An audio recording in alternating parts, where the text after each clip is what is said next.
Sebelumnya, Assalamualaikum warahmatullahi wabarakatuh. Di sini kami akan mempresentasikan hasil dari kerja kelompok kami, yaitu melanjutkan dari eh, tugas besar dari mata kuliah Sistem Komunikasi, yaitu paper dari kelompok 5. Jadi di sini kami akan melanjutkan tugas papernya dari prospek pekan ketiga, yaitu dimulai dari pendahuluan yang bakal dibacakan oleh rekan kami. Silakan. Pendahuluan. Di negara kita yaitu Indonesia, penggunaan internet telah meningkat pesat. Menurut survei yang dilakukan APJII atau Asosiasi Penyelenggara Internet Indonesia, yaitu ditunjukkan bahwa pada tahun 2017 penggunaan internet ada di Indonesia mencapai 143,26 juta atau mencapai 54,60% dari seluruh warga Indonesia. Kemudian mendapatkan peningkatan menjadi 171,17 juta pada tahun 2018 atau mencapai 64,8%. Hal ini dapat disimpulkan bahwa pemanfaatan teknologi telekomunikasi, khususnya internet, telah banyak digunakan oleh masyarakat yang ada di Indonesia. Jaringan 5G sebenarnya telah menjadi sebuah topik sejak tahun 2014 yang dimana telah dibahas dalam sebuah buku dan paper oleh para penulis yang memang di bidangnya. Isi dari buku dan paper tersebut atau pembahasannya ialah tentang pengkajian, pemodelan pendekatan, desain, dan tujuan dalam pembuatan jaringan 5G ini. Next.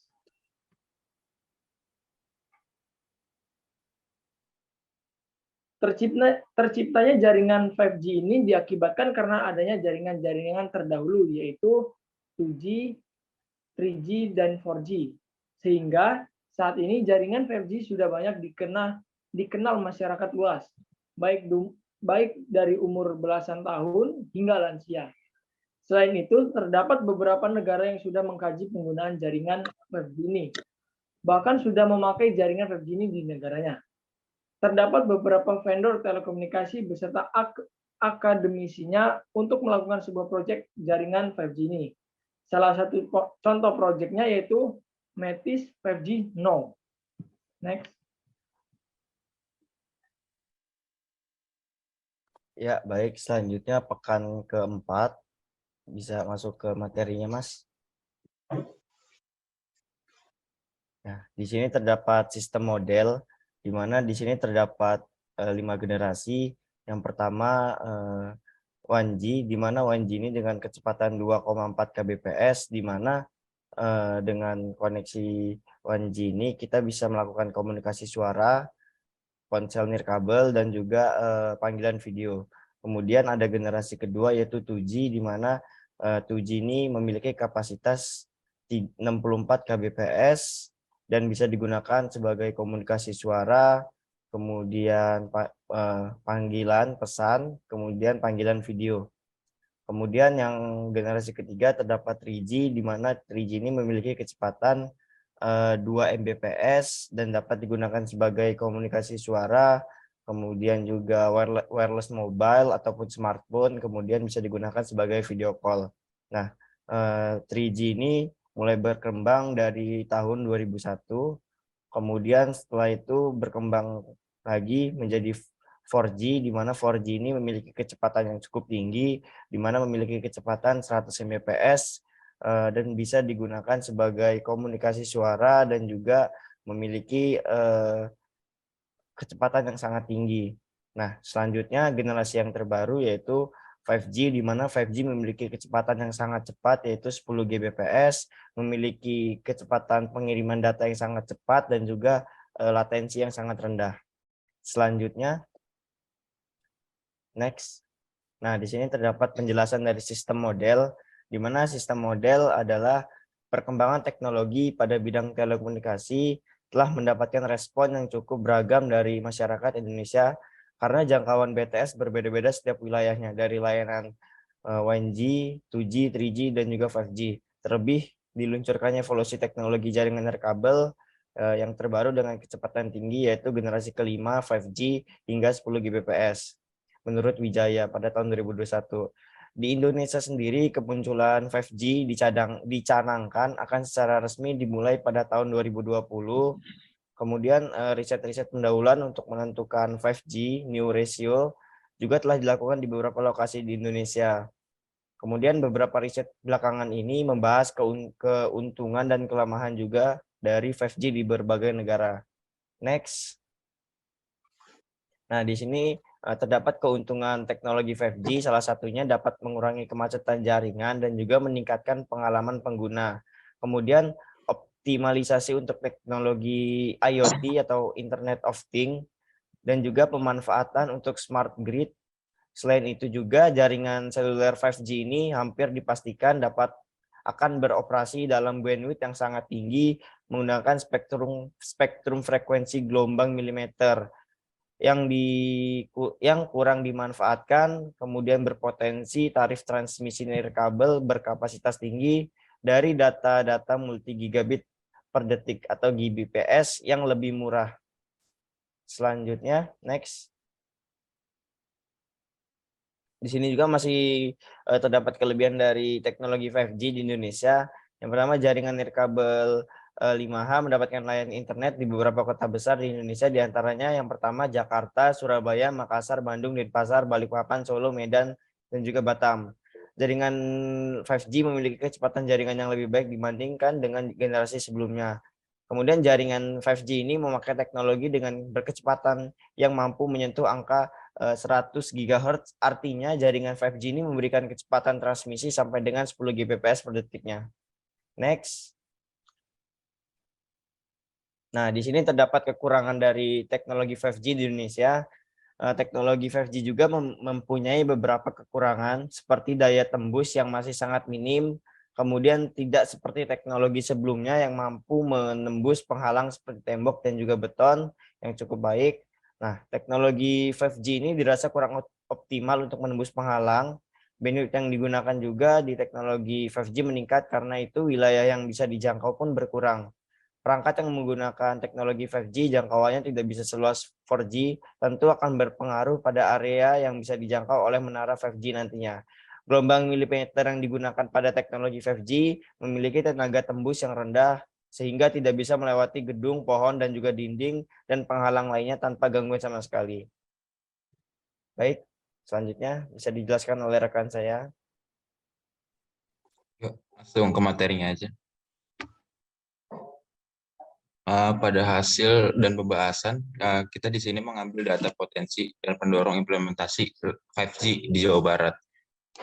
Kita mengambil data penduduk dari presentasi internet pada daerah Jawa Barat, di mana proyeksi tahunannya adalah 2014, 2015, 2016. Di mana penduduk Jawa Barat saat 2014 yaitu adalah 46 juta, 2015 adalah 46,7, dan 2016 47,4. Presentasi penggunaan internet di Jawa Barat di tahun 2014 adalah 16,6 juta, di 2015 20,3 juta, dan 2016 ialah 24,5 juta. Data ini diambil dari sumber dari BPS Indonesia di tahun 2014 sampai 2016. Next. Nah, di sini ada grafik presentasi internet pada daerah Jawa Barat. Di sini bisa dilihat dari grafik segitiga di atas itu adalah grafik Indonesia, dan grafik garis-garis merah itu adalah Pulau Jawa, dan grafik biru itu adalah Jawa Barat itu sendiri. Di mana di Indonesia presentasi kenaikannya dari 2014 sampai 2016 mengalami kenaikan besar 44 juta presentasi. 44 juta warga ada penetrasi internet di Indonesia. Dan di Pulau Jawa terdapat kenaikan 36 juta penetrasi internet warga di Pulau Jawa. Dan di Jawa Barat sendiri mengalami kenaikan 8 juta warga pada tahun 2014 sampai 2016. Nah, di sini penduduk Indonesia pada tahun 2014 itu sendiri adalah 252,4 juta, dan 2016 adalah 254 juta, 2016 sendiri 256,2 juta. Nah, pada penggunaan telekomunikasi nasional di tahun 2014 sekitar 531,8 juta. Di tahun 2015 351,9 juta penduduk, dan 2016 389,3 juta penduduk. Sumber ini diambil dari APJII dan BPS pada tahun 2014 sampai 2016. Next. Pada profil penggunaan telekomunikasi nasional di sini ada tabel di mana penggunaan telekomunikasi nasional ini ada item waktu mengakses internet di atas 6 jam per hari. Persentasenya ialah sekitar 55,4%. Dan poin kedua, persentase penggunaan data seluler WiFi atau kabel, di mana data seluler ini persentasenya sekitar 54%, dan penggunaan persentase pada WiFi ini persentasenya sekitar 40,3%, dan persentase pada kabel sendiri paling kecil 5,7%. Dan poin ketiga, alasan menggunakan koneksi yang disukai karena kecepatan, persentasenya ialah 61,8%. Dan poin yang terakhir, poin yang sebelum terakhir, minat penggunaan aplikasi lokal ke dalam negeri ialah 98,5%, dan poin terakhir, ponsel produk dalam negeri saat ini adalah 7%. Sumber ini diambil dari APJII Mastel 2016. Next. Masuk pada pekan 6, di mana ada pembahasan dari hasil yang kita lampirkan tadi. Dari waktu ke waktu terjadi peningkatan kebutuhan akses broadband atau pita lebar. Pada dasarnya, akses pita lebar ini adalah akses internet dengan jaminan konektivitas selalu tersambung, terjamin ketahanan dan keamanan informasinya dengan kemampuan dan kecepatan mengikuti kecepatan akses teknologi mobile yang ada. Dalam dikutip dari World Bank dan Katz et al. Disebutkan bahwa penambahan 10% akses pita lebar akan memicu pertumbuhan ekonomi sebesar 1,38% di negara berkembang, dan khusus bagi Indonesia peningkatannya ialah 1%. Penetrasi pita lebar rumah tangga akan mengurangi pertumbuhan pengangguran sebesar 8,6%. Lanjut kepada rekan saya, Ramadan Pangesti.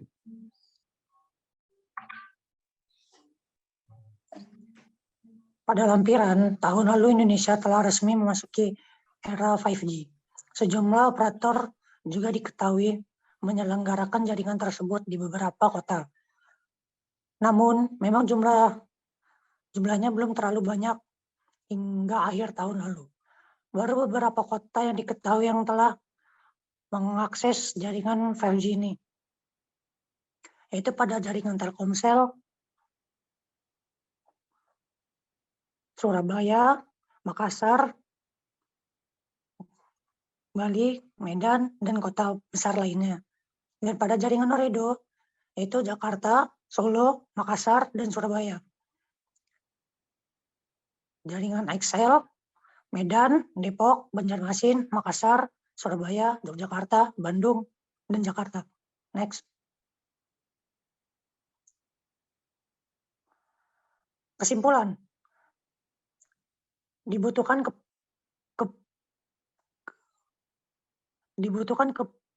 keberpihakan pemerintah dalam menggunakan produk TIK dalam negeri dengan mendorong pengembangan industri TIK melalui kebijakan tingkat komponen dalam negeri, yaitu dengan TIKDN. Khususnya pada produksi handset, berikut aplikasi mobilnya dengan fitur khas Indonesia atau guna menciptakan skala ekonom. Berbagai peluang dan tantangan di transmisi radio 5G hanya akan berhenti jika didukung oleh regulasi yang semakin berpihak pada riset dan inovasi TIK berbasis kearifan lokal. Semakin bervariasi sumber penyandang dana riset, cepatnya dana sampai ke penelitian, dan meningkatnya pola kolaborasi antara peneliti menjadi pendorong keberhasilan riset transmisi radio. Untuk adaptasi teknologi 5G dan teknologi penerusnya. Next. Ini dia referensi dari kelompok kami tentang evolusi teknologi 5G. Next.